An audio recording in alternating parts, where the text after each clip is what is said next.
this morning is on the process flow, and take notices for public bidding. Okay? Anybody who joins public bidding dito sa mga bidding process ni BSP, public bidding, anybody? Okay, solid business.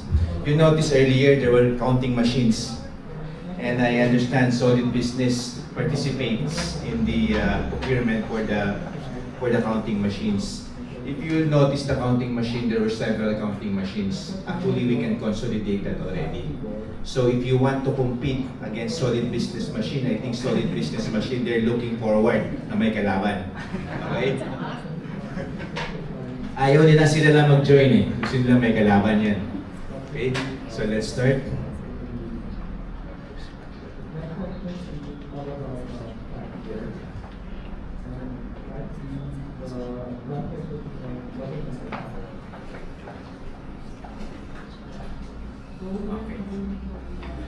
When we speak when it comes to public bidding, when we speak of process, under the law, there are timelines. Okay, and we have to follow the timelines. If we breach that timeline, there are implications, not only so far as the BSP is concerned, but also the bidders. Because if we breach certain timelines, these are already considered violations. And there will be possible criminal, administrative liabilities. So, as much as possible, we follow these timelines. But internally, every time we breach that particular timeline, we ask permission to extend the timeline. But as much as possible, we don't want to extend anymore. So we follow that particular timeline. The default mode when it comes to procurement, it's public bidding. Even if it's 500,000, 700,000, the default mode is always public bidding. And if you remember, way back at the time of Secretary Mendoza of the DOTC, remember he entered into a memorandum of agreement with Stratcom. If you're familiar with Stratcom, they wanted an RFID for easy registration of vehicles. So somebody raised it up before the Supreme Court. Sandali, hindi dumaan sa public bidding lang yan na nag-MOU kaagad kayo. So the Supreme Court said no. For you to get that RFID, you must undergo public bidding.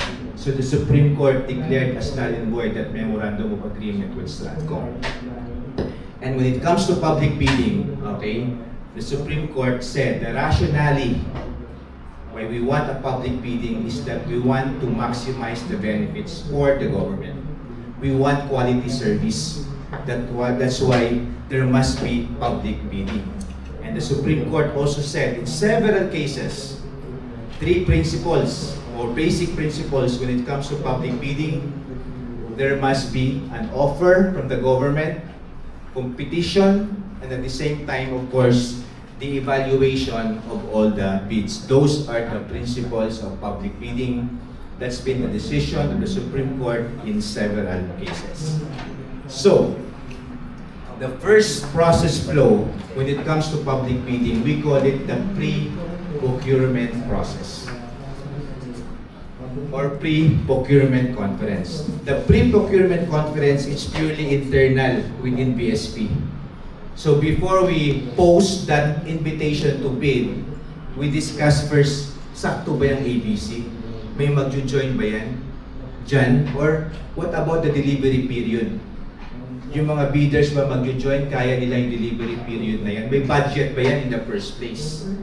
So if you will, maybe for the 2025 procurement, possible you were asked in 2024 kung magkano ang pag nagbenta kayo, nag-procure kami, how much will you say the counting machine?